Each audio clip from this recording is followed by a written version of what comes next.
Hi, everyone. I'm Barrett Guillen. And I'm Ashley Brown Ruiz, and this is Unlocking Us.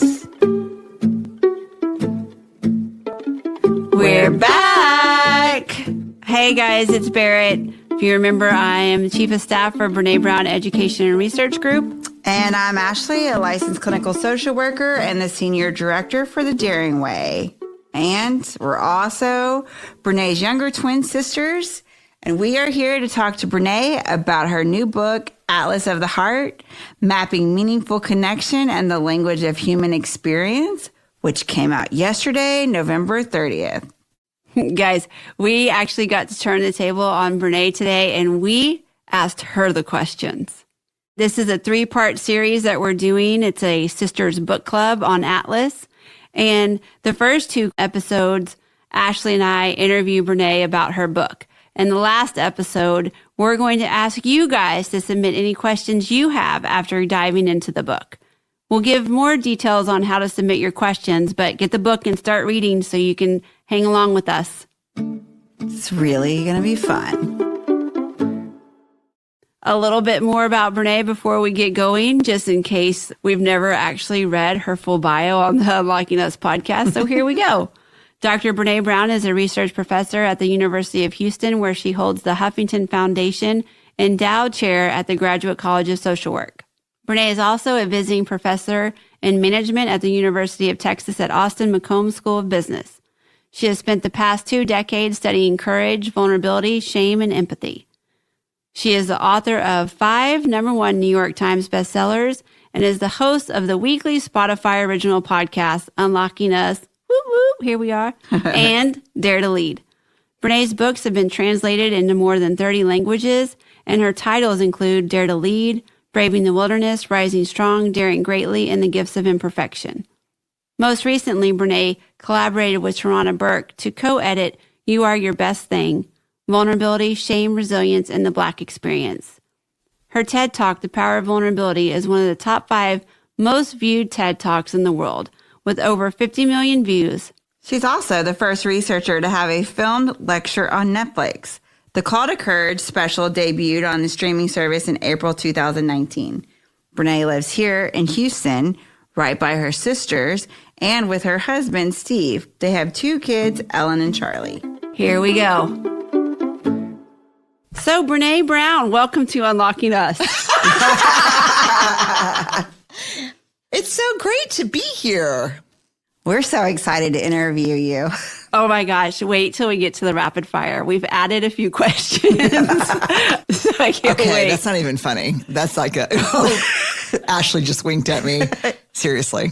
No, it's going to be so much fun. My kids could listen to this. I know. Okay. Oh, yeah. We got you. Okay. Yeah, of course. Any of our kids could. We're good. But we're excited to be here today to talk about Atlas of the Heart. Yes. The new book. Beautiful. And you so graciously let us interview you to talk to you about this book. So, can we jump in? Let's do it. I'm scared. Okay, so you start unlocking us with every guest with one question. Mm-hmm. Tell us your story. Now, we're going to pause a little bit because we know your story and everybody knows your story. Yeah. But what we want to ask you is, tell us about little BRENE, who already started studying emotions and understanding emotions from a young age, and why you did that. It's so funny because I'm not nervous because I'm still like, I'm the boss of this podcast. Well, I'm glad you're not running it. I'm like, at first I was like, oh my God, I'm anxious. What are they going to say? And then I'm like, I'll just be like, no. I'm not, we're not doing it. And then, yeah. Isn't it awful? Okay, that's awful that I think like that. But this is, I'm armoring up. Okay, little BRENE, I think the first time that I realized that, wow, I have some kind of really massive talent or superpower, I think we still lived in New Orleans. And so maybe y'all were newborns. I was probably 8. I had negotiated with mom and dad that y'all were staying after they brought you home. You're so weird. Aren't you lucky that we stayed? I am actually really, really lucky. But I'll tell you, as an 8-year-old, I was like, wow, whatever this thing is loud. And there's And beautiful. And beautiful. And there are two of them. And how long are they staying? I think it was just an ability to, well, I knew it was about patterns because mom used to sew a lot. Did y'all know that? Yeah, because I remember like the patterns that we would get from the store or whatever. Oh, shopping for McCall's patterns or something. Yeah, the pattern store. Yeah, the fabric store. So mom used to make dresses where my dress matched her dress, matched my doll's dress. Oh, I don't think I knew that. Yeah, and sometimes in fact, there's an old picture somewhere of us getting on a train, and she's got on like a yellow plaid shift dress, and I have on the same shift dress, and then my doll has on the same shift dress. And sometimes she would take me to the fabric store, and I'd be able to pick out the fabric, and she made all the clothes for my dolls. And so she would often say, well, I don't know about this pattern. It's really hard to match, like on the back, you know, how clothes that have the pattern that matches with like around the zipper and stuff. And so I knew what a pattern was. And then we had that gold couch, the infamous gold couch. And I realized, man, that's a pattern. And then what I realized very quickly from like situations at Holy Name of Jesus, where I went to elementary school, that's a heavy elementary school name. I was just going to say, I'm so glad we were Tice Tigers. Yeah. Holy Name of Jesus. So I would recognize that there. I would recognize it at home with mom and dad. I would definitely recognize it like when Aunt Trina and Uncle Joe would come, or like Meemaw and Curly would come. I could tell people are starting to act this way, something bad's going to happen in a little bit. Or people are saying this, and I think it's meant to be funny. And some people are laughing and some aren't. And it's going to go bad in a little bit. And so I think from very early on, I understood that there was like this holy trinity of emotion, thinking, and behavior, that they were inextricably connected. And if you could put two of them together, you could predict the third. So if you could see kind of how people were feeling and behaving, you could predict what they were thinking. If you knew what they were thinking and how they were feeling, you knew how they were going to behave, which was the biggest one for me. And yeah, little BRENE was, I mean, really, I tell a couple stories in the book about that, like Memorial Northwest Marlins. Mm-hmm. Like we had a swim coach that was out of control sometimes. And everybody tried to figure out like, God, when he loses his shit, what's happening? Yeah. And it only took me like 2 or 3 practices before I realized, because at first, you know, when you're not a fast swimmer and you're not the fastest or the best, you think, oh God, he's after the kids that are not the great swimmers. But I was like, God, he's not after those kids. But sometimes he's after the great swimmers, and sometimes he's after the shitty swimmers, or the swimmers who are trying. We'll rephrase that since I was one of them. But then I realized very quickly, oh, he's after the kids that are not obviously demonstrating effort. And he doesn't like it during free swim when you can swim like 100 yards, whatever you wanted. We were in a meter pool, actually, so 100 meters, whatever you wanted. He really had a preference for the backstrokers. So I always got in the lane with the grittiest kids, even not the best kids, but the grittiest kids. And then I always swam backstroke. Never was I in his crosshairs. Yeah. But I was really good at it. I did it all the time. Well, how did you navigate that? I mean, being so young, obviously you probably didn't have the language you have now to understand what the superpower was, but how did you navigate that? Well, I mean, I tell the story in the book. I thought something, is it fair to say that we had a kind of a shame-based family? Totally. Yep. Yeah. And I think, is it also fair to say that most of the shame came from a complete lack of normalizing? Yeah. Oh, yeah.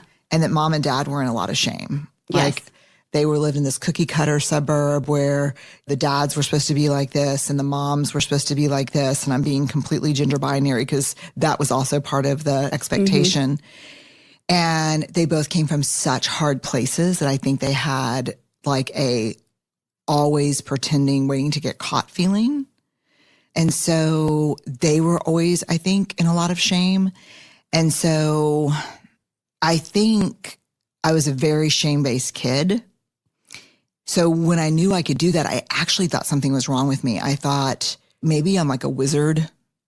And the only reference I had at the time was like Sybil and Carrie. Oh. You know, like unwell teenage girls are like witches, are crazy, or so could you imagine?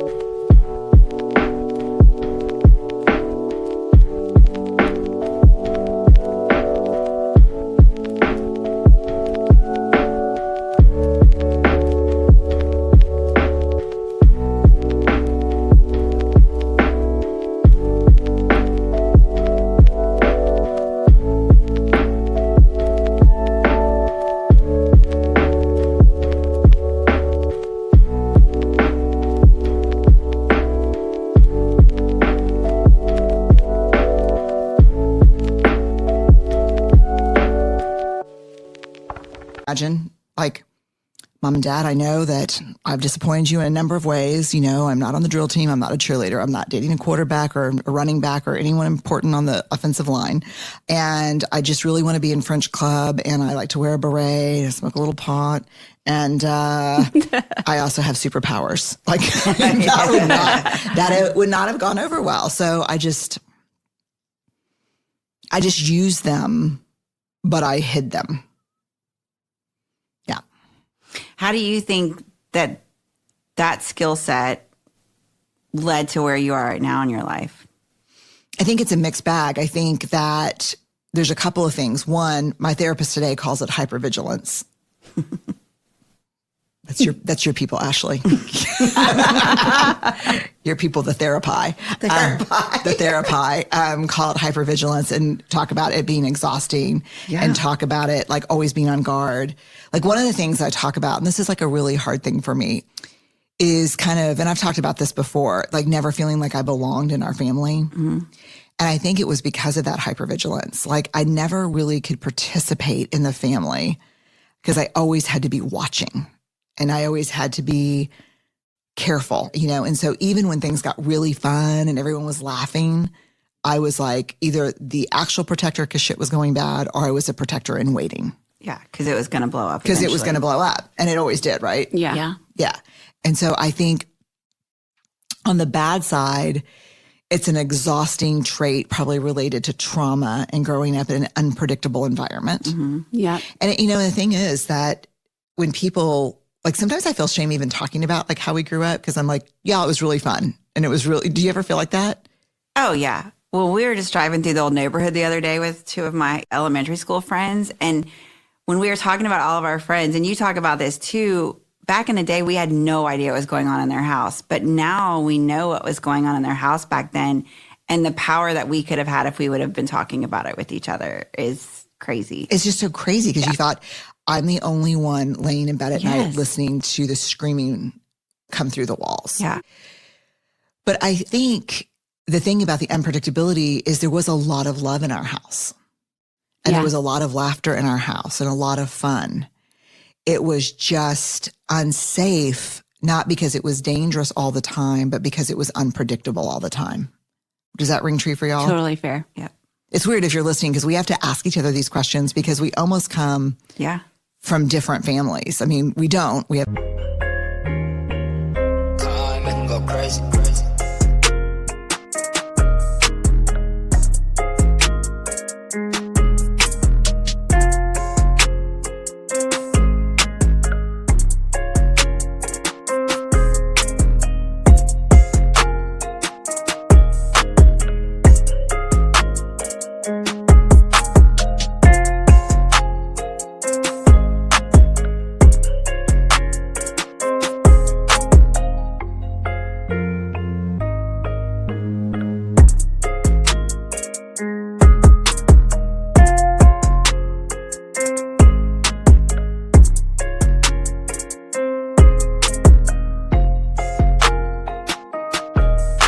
The same parents and we grew up all together, but I'm 8 years older. And so in one way, the hypervigilance, it's hard to carry. I still can feel like that. I can still feel like, where is everybody? Who's safe? Those kind of things. And so I think that was hard. And then I think the superpower was understanding that, all the connections between thinking, cognition, feeling, and behavior. The other thing that I think was important is that when I started numbing with alcohol and probably smoking too much pot. I don't know how much is too much, but yeah, both. What I realized is I lost those superpowers, that those superpowers were completely connected to not numbing.